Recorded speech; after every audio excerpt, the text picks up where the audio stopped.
Welcome to the most critical decade of your life, your 20s, a time of freedom, exploration, and limitless possibilities.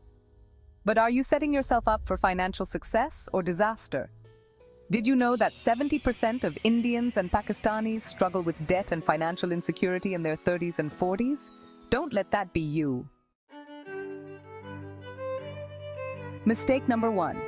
Not starting to save early. Procrastination is expensive. Every year you delay saving, you lose out on compounded interest. Imagine this, you're 22, fresh out of college, and just landed your first job. You think, I'll start saving when I make more money. But here's the thing, even small amounts saved consistently in your 20s can grow into a significant nest egg later. Let's say you save just 5,000 rupees a month, starting at age 22. With an average 7% return, you'd have over 1 crore by 60. Now imagine delaying that by just 5 years. That 5-year delay could cost you almost 40 lakhs in potential earnings. That's the power of compound interest working against you. It's like rolling a snowball down a hill. The earlier you start, the bigger it gets. Don't underestimate the power of time when it comes to your finances.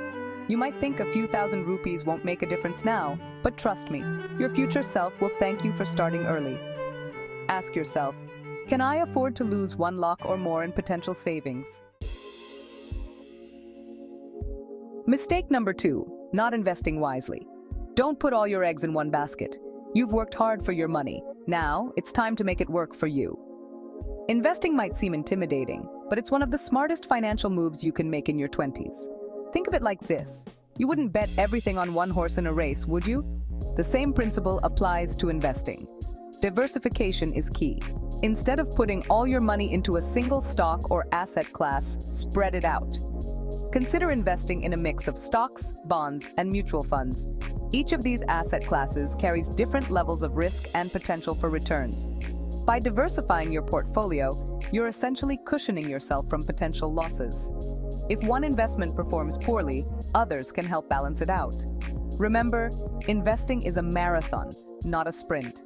It's about making informed decisions and staying committed for the long haul. Chapter 3. The Debt Trap, Avoiding the High Interest Cycle. Mistake number 3. Accumulating high-interest debt.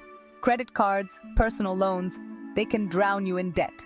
We live in a world of easy credit, where it's tempting to buy now and pay later. But beware, those buy now, pay later schemes and credit card minimum payments can quickly spiral into a mountain of debt.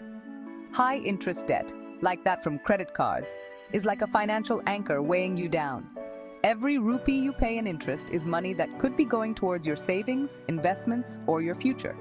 The key here is to be mindful of your spending habits. Create a budget and stick to it. Prioritize paying off your high-interest debts as quickly as possible. Consider debt consolidation or balance transfer options if they help reduce your interest burden. Remember, financial freedom comes from being in control of your finances, not letting debt control you. Chapter 4. Life's Unexpected Curveballs. Why an emergency fund is non-negotiable. Mistake number 4. Not building an emergency fund. Life is unpredictable. Be prepared. You never know what life will throw your way. It could be a medical emergency, a job loss, or unexpected car repairs. These events are stressful enough without the added burden of financial strain. That's where an emergency fund comes in. It acts as a financial safety net, providing you with peace of mind and a cushion to fall back on during tough times. Ideally, your emergency fund should cover 3 to 6 months of your living expenses. This might seem like a lot, but it's better to be over-prepared than caught off guard. Start by setting aside a small amount each month towards your emergency fund. You can even automate these transfers to make it effortless. Over time, those small contributions will add up to a significant safety net. Chapter 5. Track your spending like a pro. The power of monitoring your expenses. Mistake number 5. Not monitoring expenses. Track your spending to optimize your finances. Do you really know where your money is going each month?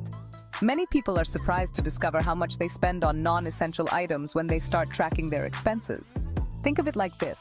If you're trying to lose weight, you track your calories. Similarly, to achieve financial fitness, you need to track your spending. Fortunately, there are tons of budgeting apps and tools available to simplify this process. Once you have a clear picture of your spending habits, you can identify areas to cut back and save more. Consider using the 50/30/20 rule as a guideline. Allocate 50% of your income to necessities, 30% to discretionary spending, and 20% to savings and debt repayment. Secure your financial future today. Avoid these 5 financial mistakes and set yourself up for long-term success. Remember, every small step today can lead to a wealthier tomorrow. Want to learn more about the power of compounding? Watch our next video and discover how to grow your wealth exponentially.